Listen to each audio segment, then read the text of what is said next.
လွန်ခဲ့တဲ့နှစ်တန်ပေါင်း254တန်းကနေ350တန်းကြာဆိုလိုတာက Jurassic ခေတ်နောက်ပိုင်း Late Jurassic Period မှာ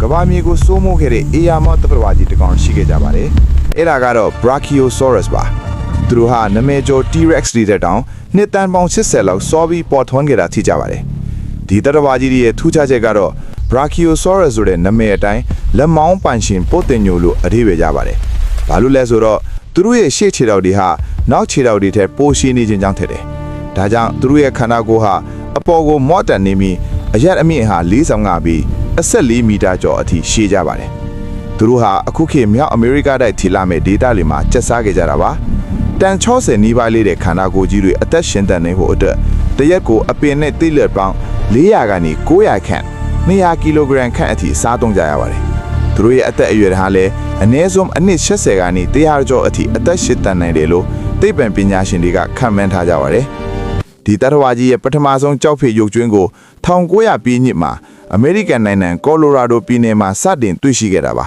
။အဲ့ဒီအချိန်ကစပြီးကမ္ဘာအကြီးဆုံးဒိုင်နိုဆောတွေကတစ်ကောင်အဖြစ်လူသိများလာခဲ့ပါတယ်။နှစ်သားပေါင်းများစွာကြာမြင့်ပေမဲ့ဒီနေ့အထိကျွန်တော်တို့ကိုအံ့ဩမင်သက်စေတော့မှာပဲ။အခုလိုစိတ်ဝင်စားစရာကောင်းတဲ့ဗီဒီယိုတွေကိုအမြဲတင်ဆက်ပေးသွားမှာမို့ follow လုပ်ထားပေးဖို့တောင်းဆိုချင်ပါတယ်။အားလုံးကိုကျေးဇူးတင်ပါတယ်။